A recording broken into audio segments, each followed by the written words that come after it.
Hello అండి, నమస్తే. ఈరోజు మటన్ గ్రేవీ కర్రీ చేస్తున్నానండి. మీకు కూడా చూపించాలనుకున్నాను.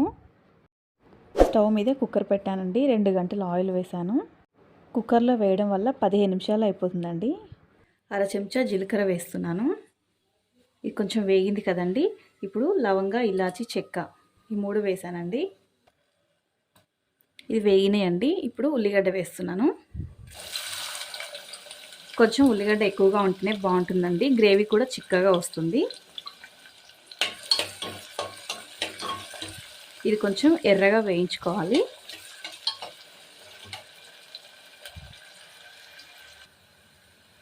కొద్దిగా వేగింది కదండి. ఇప్పుడు పచ్చిమిర్చి వేస్తున్నాను, ఒక 3-4.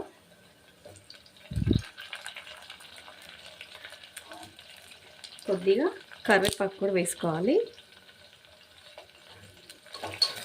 ఇంకొద్దిగా మగ్గాలండి ఆనియన్.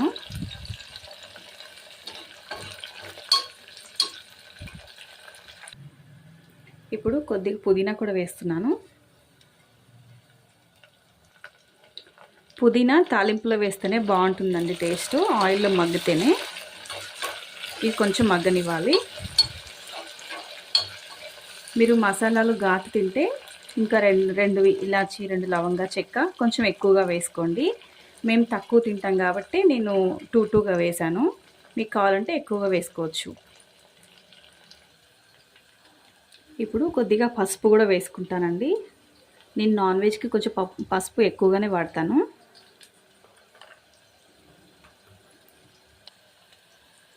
దానివల్ల చిక్కదనం వస్తుంది, టేస్ట్ కూడా బాగుంటుందండి.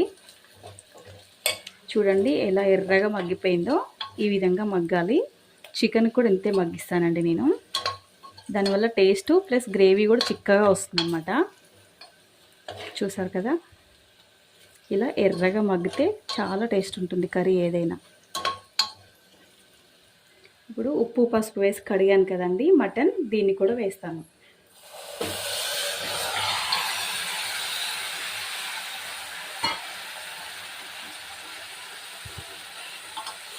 ఇది మొత్తం ఒకసారి కలుపుకుంటాను.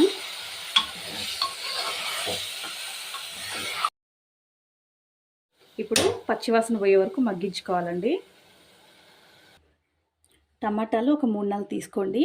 దాంట్లో కొద్దిగా సాల్ట్ వేసుకొని, జీడిపప్పు ఒక 4-5 వేసుకోండి. వేసుకొని పేస్ట్ చేసుకోవాలి. పేస్ట్ అయిపోయిందండి. చూడండి, ఈ విధంగా మిక్సీ పట్టుకోవాలి. ఇంట్లోనే అల్లం ముక్క, ఎల్లిపాయలు చిన్న ముక్క వేసుకున్నారనుకోండి, టేస్ట్ అయితే సూపర్గా ఉంటుంది. ఎప్పటికప్పుడు వేసుకుంటే మీరు అలా ట్రై చేయండి. నాకు అల్లం పేస్ట్ పట్టింది ఉందండి, నేను అందుకే అల్లం వేయలేదు, ఎల్లిపాయలు కూడా. మటన్ మగ్గిందేమో చూద్దామండి. చూడండి, పచ్చి వాసన పోయింది కదా. ఇప్పుడు సాల్ట్ వేస్తున్నానండి, కల్లుప్పు వేస్తున్నాను. మీ దగ్గర ఏది ఉంటే అది వేసుకోండి, చూసి వేసుకోండి తినేదాన్ని బట్టి. తర్వాత అల్లం పేస్ట్ కూడా వేస్తున్నానండి.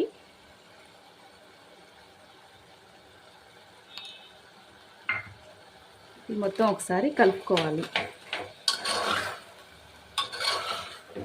అల్లం పేస్ట్ వేయగానే మూత పెట్టకూడదండి, అల్లం స్మెల్ వస్తుంది. కారం వేసినాక కూడా పెట్టకూడదు.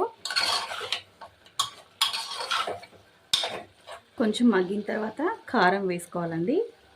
సరిపడినంత వేసుకోండి, మీరు తినేంత వేసుకోండి. ఇందాక మిర్చి వేసాను కదా, మేము కొంచెం తక్కువగా తింటామండి, అందుకని కొంచెమే వేస్తున్నాను.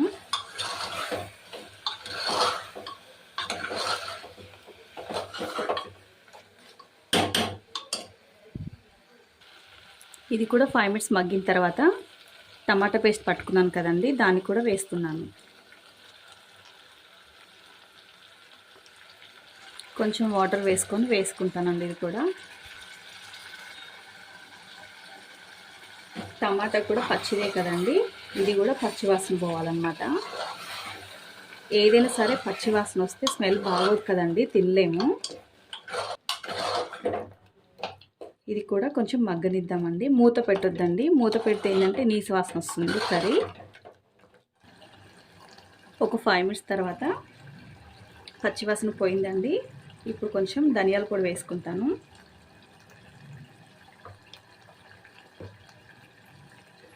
ఇది కూడా ఒకసారి కలుపుకుందాం. చూడండి గ్రేవీ ఎంత చిక్కగా ఉందో కనిపిస్తుంది కదండి. టేస్ట్ కూడా చాలా బాగుంటుందండి. ఇది చపాతీలోకి, అన్నంలోకి, దేంట్లోకైనా సరే చాలా బాగుంటుందండి. పూరీలోకి మీరు కూడా ట్రై చేయండి. ఈరోజు సండే కదండి, సండే స్పెషల్ అండి ఇది. మీ ఇంట్లో ఏం చేశారు కామెంట్ బాక్స్లో కామెంట్ చేయండి. ముక్కలు మునిగే వరకు వాటర్ పోసుకోవాలి. ఇది ఒకసారి ఇలా కలుపుకొని విజిల్ పెట్టుకోవాలండి. ఒక 5-6 విజిల్స్ రావాలండి, ఉడికిపోతుంది. మూత తీసి చూద్దామండి. ఉడికిందేమో చూద్దాం.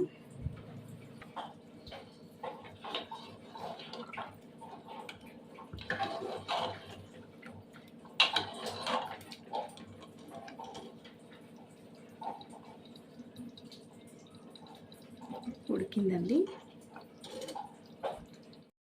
ఉడుకుతున్నప్పుడు